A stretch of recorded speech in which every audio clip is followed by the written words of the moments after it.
यशवा बाप 12।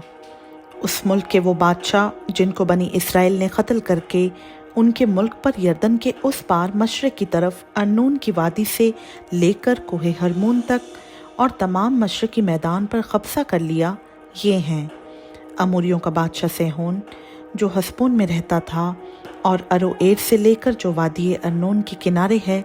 और उस वादी के बीच के शहर से वादी यबूक तक जो बनी अमून की सरहद है आधे जिल्लात पर, और मैदान से बहरे कनरत तक जो मशरक़ की तरफ है, बल्कि मशरक़ ही की तरफ बैत यसमोत से होकर मैदान के दरिया तक जो दरियाए शोर है, और जनूब में पिस्का के दामन के नीचे नीचे हुकूमत करता था, और बसन के बादशाह औज की सरहद जो रिफाइम की बखिया नस्ल से था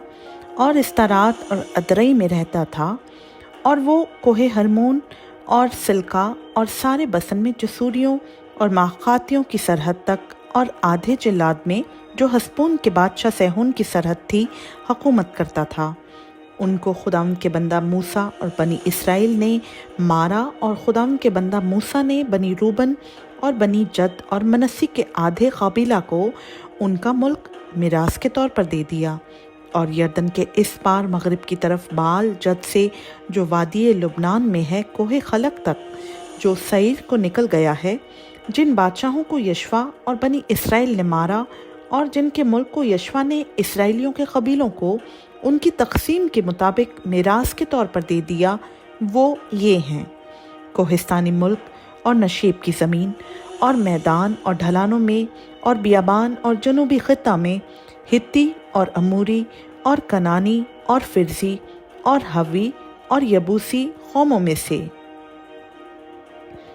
एक यरहू का बादशाह, एक आई का बादशाह जो बैतेल के नज़दीक वाक़े है, एक यरूशलेम का बादशाह, एक हबरून का बादशाह, एक यरमोत का बादशाह, एक लकीस का बादशाह, एक अजलून का बादशाह, एक जज़र का बादशाह, एक दबीर का बादशाह, एक जदर का बादशाह, एक हुरमा का बादशाह, एक अराद का बादशाह,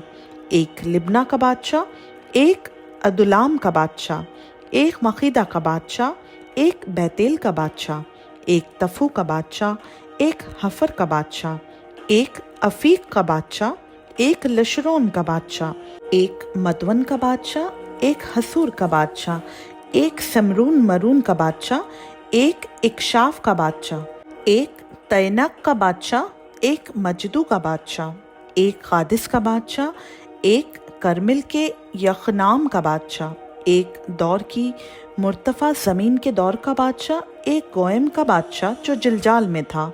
एक तिरसा का बादशाह। ये सब 31 बादशाह थे। खुदा उनका पाक कलाम का पढ़ा, सुना, समझा और कबूल किया जाना हम सबों के लिए बाइस से बरकत हो। आमीन।